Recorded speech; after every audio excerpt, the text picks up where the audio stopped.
Assalamualaikum warahmatullahi wabarakatuh dan salam sejahtera bagi kita semua. Saya ucapkan selamat datang di kelas saya bagi mahasiswa kelas reguler pagi maupun kelas reguler sore Universitas Jenderal Ahmad Yani, Fakultas Ekonomi dan Bisnis, jurusan manajemen di mata kuliah manajemen usaha mikro dan kecil. Hari ini kita akan melanjutkan pertemuan kita minggu lalu. Hari ini kita akan membahas mengenai kewirausahaan di era revolusi industri 4.0. Baik, silakan menyimak dengan seksama dan selamat belajar. Dan saudari sekalian, minggu lalu kita telah membahas mengenai definisi dari kewirausahaan menurut Scarborough dan Zimmerer. Tapi ada baiknya kita membahas kembali apa pengertian dari kewirausahaan. Pengertian ini saya ambil dari buku Trisiwi Agustina. Saudara dapat membaca di bukunya juga ya. Jadi kewirausahaan itu adalah perilaku-perilaku yang dinamis, pengambilan resiko, reaktif, dan berorientasi pada pertumbuhan. Lalu kewirausahaan adalah orang yang bersedia mengambil tindakan untuk mengejar peluang dalam situasi yang dipandang sebagai masalah atau ancaman. Sebenarnya ini definisinya mirip-mirip dengan yang Zimmerer kemarin. Baik saudara, selanjutnya definisi kewirausahaan menurut Inpres nomor 4 tahun 1995 tentang gerakan nasional memasyarakatkan dan membudayakan kewirausahaan. Jadi kewirausahaan adalah semangat, sikap, perilaku, dan kemampuan seseorang dalam menangani usaha dan atau kegiatan yang mengarah pada upaya mencari, menciptakan, menerapkan cara kerja, teknologi, dan produk baru dengan meningkatkan efisiensi dalam rangka memberikan pelayanan yang baik dan atau memperoleh keuntungan yang lebih besar. Saudara-saudari sekalian, kita menyinggung kembali seperti yang materi minggu lalu ya. Jadi sebenarnya wirausaha itu dilahirkan atau dipelajari sih, gitu ya. Oke, jadi kewirausahaan itu sendiri adalah sifat lahiriah yang ada pada setiap orang, ya. Jadi sebenarnya kita bisa, walaupun kita bukan turunan pengusaha, ya, tapi kita bisa menjadi seorang wirausaha, ya, karena itu sifatnya lahiriah, oke ya. Jadi lingkunganlah yang membedakan satu orang dengan yang lainnya. Memiliki bakat berwirausaha saja belumlah cukup untuk menjadi wirausaha. Jadi dibutuhkan latihan dan tempaan untuk memiliki jiwa wirausaha yang unggul. Jadi walaupun kita dilahirkan dari orang tua yang pengusaha, tapi kalau kita tidak berlatih dan kita tidak ditempa ya kita juga tidak akan bisa menjadi seorang wirausaha yang baik. Walaupun kita mungkin orang tua kita adalah seorang karyawan sekalipun ya, tapi apabila kita memang menginginkan menjadi seorang pengusaha atau wirausaha, kita bisa menjadi seorang wirausaha yang baik dengan cara apa? Ya kita harus berlatih dan mencari pengalaman yang baik tentunya. Tema kita untuk pembahasan kali ini adalah kewirausahaan di era revolusi industri 4.0. Seperti kita ketahui bahwa industri 4.0 merupakan industri di mana kita sudah mengenal dengan banyaknya teknologi yang masuk di dunia kita. Oke ya. Jadi gelombang revolusi industri 4.0 merupakan tantangan sekaligus peluang bagi masyarakat Indonesia khususnya ya. Karena apa? Karena pada tahun 2020 sampai dengan 2030 itu Indonesia diprediksikan akan mengalami yang namanya bonus demografi. Apa itu bonus demografi? Bonus demografi itu ditandai dengan jumlah usia produktif mencapai puncaknya. Oke ya, jadi banyak sekali usia produktif pada saat di tahun 2020 dan 2030. Nah, di sini masalahnya apakah si usia produktif itu akan mendapatkan peluang yang sama atau tidak ya. Nah, oleh karenanya itu di sini terutama peluangnya apakah peluang pekerjaan ya atau peluang kewirausahaan ya. Namun kalau peluang kewirausahaan itu jelas lebih luas ya dibandingkan dengan kesempatan bekerja ya. Oleh karena itu, kewirausahaan merupakan solusi yang paling tepat ya apabila memang si usia produktif ini dia tidak mendapatkan kesempatan untuk bekerja di tempat orang lain ya. Kenapa nggak buat bisnis aja gitu ya. Oke, solusi yang tepat untuk apa? Untuk mengatasi problem bonus demografi itu ya. Akan tetapi secara real ya, ketersediaan jumlah wirausaha di Indonesia itu sebagai negara yang sedang berkembang sangat rendah ya dibandingkan dengan negara-negara di Asia dan wilayah ASEAN. Jadi kita mungkin lebih berfokus pada saat kita selesai sekolah atau kuliah, kita fokus hanya saya ingin kerja kantoran aja ya. Jarang sekali yang bercita-cita ingin saya ingin membuka perusahaan sendiri sehingga saya menyerap tenaga kerja ya. Jadi kesadaran kita di Indonesia ini bisa dibilang agak kurang bila dibandingkan dengan negara di Asia maupun di ASEAN gitu ya. Oleh karenanya sebenarnya masih banyak peluang untuk kita ya di industri 4.0 ini untuk menjadi seorang pengusaha. Saudara, seperti kita ketahui bahwa revolusi industri itu selalu bergerak ya dari waktu ke waktu. Jadi kita nggak kerasa bahwa industri 4.0 ini hadirnya tuh tiba-tiba ya. Ternyata begitu cepat ya. Jadi banyak hal yang tak terpikirkan sebelumnya, tahu-taunya sudah masuk ke era industri 4.0 ini, ya. Tiba-tiba muncul dan menjadi inovasi baru, serta membuka lahan bisnis yang sangat besar sebenarnya, gitu ya, saudara ya. Oke, kalau kita lihat ya peta perjalanan revolusi industri di dunia, ini dibagi menjadi 4 ya. Yang pertama adalah revolusi industri 1.0, di mana pada saat era 1.0 ini kita masih menggunakan mesin uap ya dalam industri ya, jadi semuanya dengan mesin uap. Lalu untuk revolusi industri 2.0 kita sudah menggunakan mesin produksi misalkan bertenaga listrik atau minyak ya. Lalu ya kita masuk ke era revolusi industri 3.0 di mana penggunaan teknologi informasi dan mesin otomatisasi, lalu di mana teknologi digital dan internet mulai dikenal.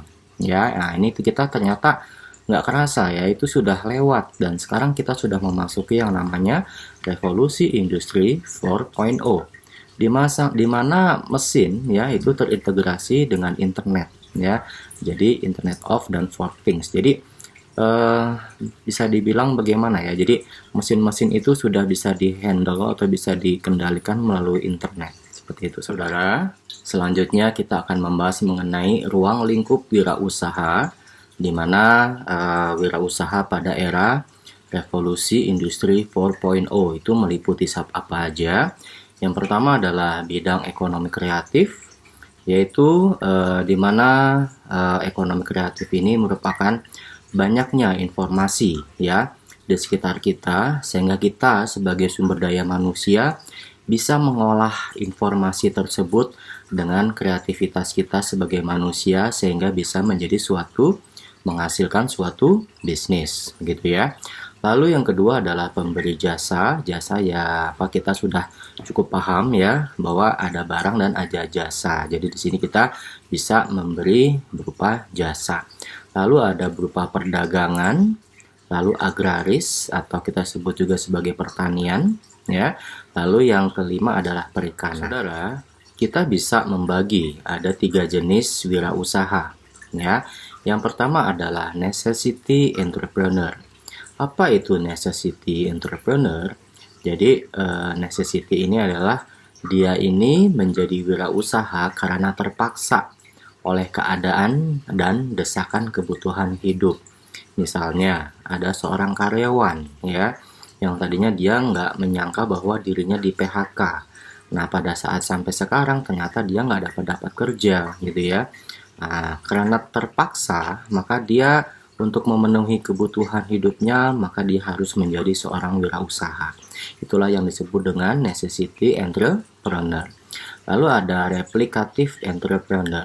Ya, itu adalah menjadi wirausaha yang cenderung meniru bisnis yang sedang ngetren ya, sehingga rawan terhadap persaingan. Oke, saudara-saudara tahu ya sekarang banyak bisnis minuman boba ya. Nah, boba ini awalnya adalah ada di Taiwan gitu ya. Nah, karena ternyata banyak yang menggemari, akhirnya banyak orang yang meniru ya. Akhirnya kita sekarang bisa melihat berbagai macam jenis merek minuman-minuman boba ya. Oleh karenanya itu disebut sebagai replikatif entrepreneur. Sehingga apa? Sehingga rawan terhadap persaingan. Ya kita nanti bisa ditiru lagi kalau kita punya inovasi baru, gitu ya. Lalu yang ketiga adalah inovatif entrepreneur.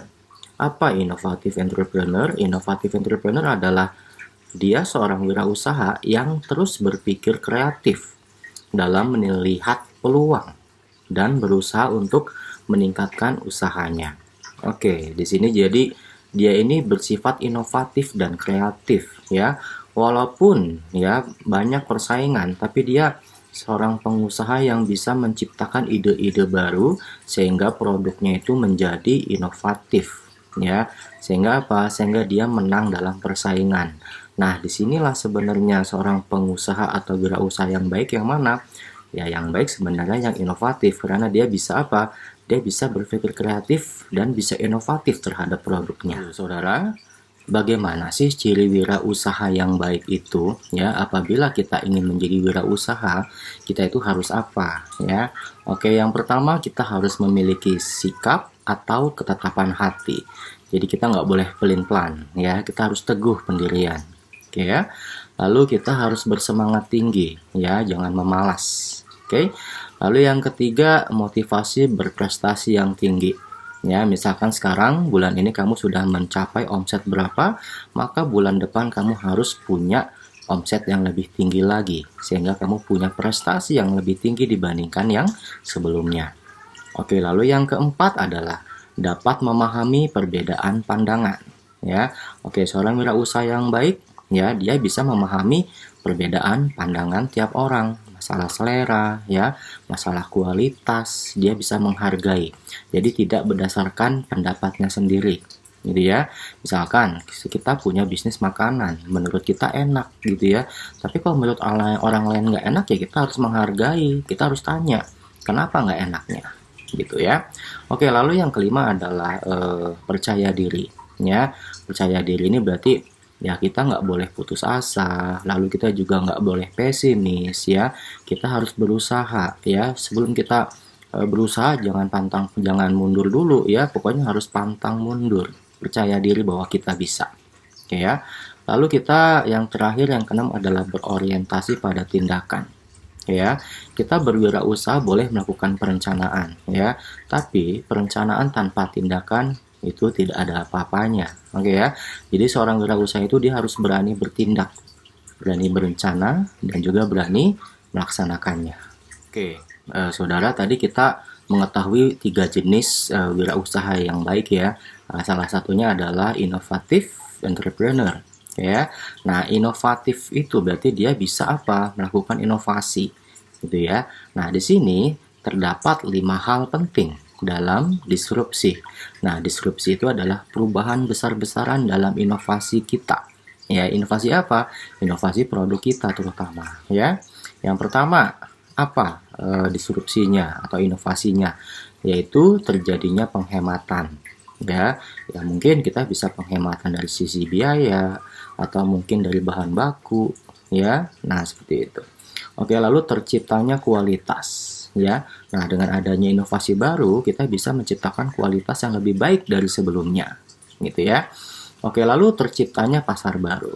Nah, pada saat kita melakukan inovasi baru terhadap produk kita, nggak kerasa ternyata oh kita nih ada pasar baru nih. Misalkan tadinya kita hanya fokus kepada orang dewasa produk kita, oh tapi karena inovasi ya disrupsi inovasi ini kita bisa menciptakan produk untuk anak-anak. Gitu ya. Nah, makanya di sini tercipta pasar baru. Ya. Oke, lalu ada produk atau jasa semakin mudah diakses atau dijangkau. Oke, saat ini ya kita kalau jualan mungkin hanya lewat pasar, tatap muka gitu ya, door to door. Tapi di era revolusi industri 4.0 ini karena kita sudah mengenal teknologi dan internet, ya kita akhirnya bisa mengirimkan atau mendistribusikan produk kita ya melalui marketplace ya, melalui mungkin juga ada sekarang ada delivery online gitu ya. Ya pokoknya produk kita itu mudah diakses dan dijangkau oleh seluruh masyarakat, nggak hanya di regional kita, tapi mungkin sampai di luar negeri segala, gitu ya. Oke, itulah disrupsi inovasi. Lalu, segala sesuatu menjadi serba smart. Ya, sekarang kita harus berpikir bahwa ya kita berinovasi terhadap produk ya kita harus smart ya. Smartnya bagaimana saja, contohnya ya produknya mudah dijangkau gitu ya, mudah diakses informasinya, lalu apalagi mudah dijual, didistribusikan kepada masyarakat, kepada konsumen gitu ya. Nah itulah kenapa kita harus smart. Nah sekarang sudah ada teknologi yang kita bisa membuat smart produk kita ya dengan teknologi smart tadi gitu ya. Oke, oleh karena itu baik calon entrepreneur maupun yang sudah merintis usaha berada di era disrupsi inovasi ini dituntut untuk apa? Untuk selalu memiliki kewaspadaan dan kepekaan terhadap perubahan-perubahan di sekitarnya ya. Nah, jadi kita yang namanya wirausaha itu kita tuh harus selalu melihat ya perubahan di sekeliling kita ya. Siapa tahu trennya itu berubah ya. Kalau kita nggak ikut perkembangan zaman ya nanti kita ketinggalan dan akhirnya usaha kita nggak makin maju gitu ya, malah bisa. Oke, saudara, untuk dapat siap menghadapi revolusi industri 4.0 ya, kita sebagai seorang wirausaha atau entrepreneur itu perlu memiliki berbagai jenis keterampilan ya. Salah satunya ya kita ya karena sekarang zamannya teknologi, berarti kita harus terampil dalam hal apa? Mengolah informasi, media, teknologi, meliputi apa lagi ya? Itu ada literasi media, ya, keaksaraan visual, lalu literasi multikultural. Jadi kita di sini budayanya berbeda-beda ya. Jangankan di Indonesia atau luar negeri ya, di Indonesia aja budayanya sudah beda-beda gitu ya. Lalu ada kesadaran global ya. Sekarang kita udah zamannya nggak jualan atau kita berwirausaha tuh nggak cuma di Indonesia aja, kita bisa go public, bisa global gitu ya. Dan literasi tadi apa? Teknologi ya. Jadi kita nggak boleh gaptek di sini. Oke ya. Lalu kita juga diharapkan ada keterampilan belajar dan berinovasi. Jadi kita harus terus belajar, learning by doing ya. Lalu produk yang sudah ada kita coba kreativitaskan, kita inovasi yang baru lagi apa ya. Nah, jadi tadi meliputi kreativitas dan keingintahuan. Lalu pemecah masalah dan pengambil resiko. Jadi pemecah masalah misalkan di lingkungan kita atau mungkin dari konsumen kita ada suatu masalah ya, kita bisa memecahkan masalah dengan produk kita. Contohnya seperti itu. Lalu pengambil resiko ya kita sebagai seorang wirausaha ya harus bisa mengambil resiko ya, berani menghadapi ya apabila kita mengalami kerugian dan kita berani juga menghadapi dengan mental yang kuat. Lalu selanjutnya untuk dapat menghadapi revolusi industri 4.0 ini ya kita sebagai wirausaha harus bisa atau terampil dalam hidup dan belajar sehingga memiliki jiwa kepemimpinan, punya rasa tanggung jawab ya, memiliki nilai etis atau etika dan moral ya. Lalu produktivitas dan akuntabilitas, harus bisa fleksibel ya dan adaptasi ya di lingkungan sosial dan lintas budaya, lalu inisiatif dan mengarahkan diri agar lebih baik lagi gitu ya. Lalu kita juga dituntut untuk apa? Untuk bisa berkemampuan dalam komunikasi yang efektif ya, seperti mampu bekerja dalam tim ya. Sudah saatnya kita bisa bekerja sama dalam kelompok dan bisa berkolaborasi, lalu memiliki tanggung jawab pribadi dan juga sosial, lalu dalam berkomunikasi harus interaktif, lalu memiliki orientasi nasional dan juga orientasi global. Jadi kita harus out of the box ya. Jadi pikiran kita tuh jangan hanya untuk regional kita aja, tapi kita harus berpikir lebih luas lagi gitu ya. Oke, mungkin boleh saat ini kita mikir regional, tapi kita harus berinovasi baru agar bisa apa? Agar bisa berpikir secara global sehingga produk kita dikenal oleh masyarakat global. Demikianlah materi kita hari ini untuk mata kuliah manajemen usaha mikro dan kecil dengan tema kewirausahaan di era revolusi industri 4.0. Selanjutnya nanti kita akan membahas materi yang lain di pertemuan berikutnya. Demikian akhir kata saya ucapkan permohonan maaf apabila terdapat kesalahan dalam perkataan saya. Akhir kata saya ucapkan terima kasih. Wabillahi taufiq wal hidayah. Wassalamualaikum warahmatullahi wabarakatuh dan salam sejahtera bagi kita semua.